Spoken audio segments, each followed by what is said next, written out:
John Calvin on Psalm 119, verses 91 through 95. They continue this day according to thine ordinances, for all are thy servants. Unless thy law had been my delights, I should then have perished in mine affliction. I will never forget thy precepts, for with them thou hast quickened me. I am thine, save me, for I have sought thy precepts. The wicked have waited for me to destroy me, but I will consider thy testimonies. Your laws endure to this day, for all things serve you.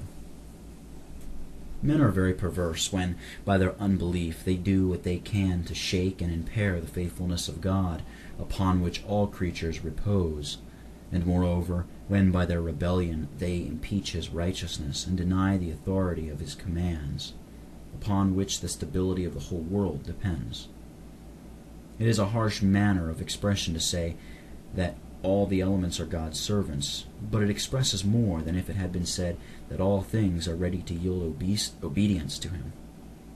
How can we account for it that the air, which is so thin, does not consume itself by blowing incessantly? How can we account for it that the waters do not waste away by flowing, but on the principle that those elements obey the secret command of God? By faith, it is true, we perceive that the continued existence of the world is owing to the fiat of God. But all who have the smallest pretensions to understanding are led to the same conclusion, from the manifest and undoubted proofs of this truth, which everywhere meet their eye. Let it then be thoroughly impressed upon our minds that all things are so governed and maintained by the secret operation of God, as that their continuing in the same state is owing to their obeying his commandment or word. We must always remember the point that the prophet aims at, which is that God's faithfulness, which shines forth in his external works, may gradually conduct us higher until we attain such a persuasion of the truth of the heavenly doctrine as is entirely free from doubt. He here unquestionably commends the very same word which he had but now said dwelt in heaven.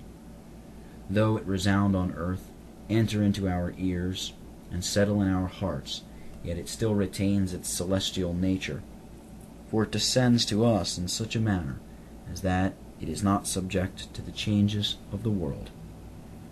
The prophet declares that he was grievously oppressed by a weight of afflictions enough to overwhelm him, but that the consolation which he derived from the divine law in such desperate circumstances was as life to him.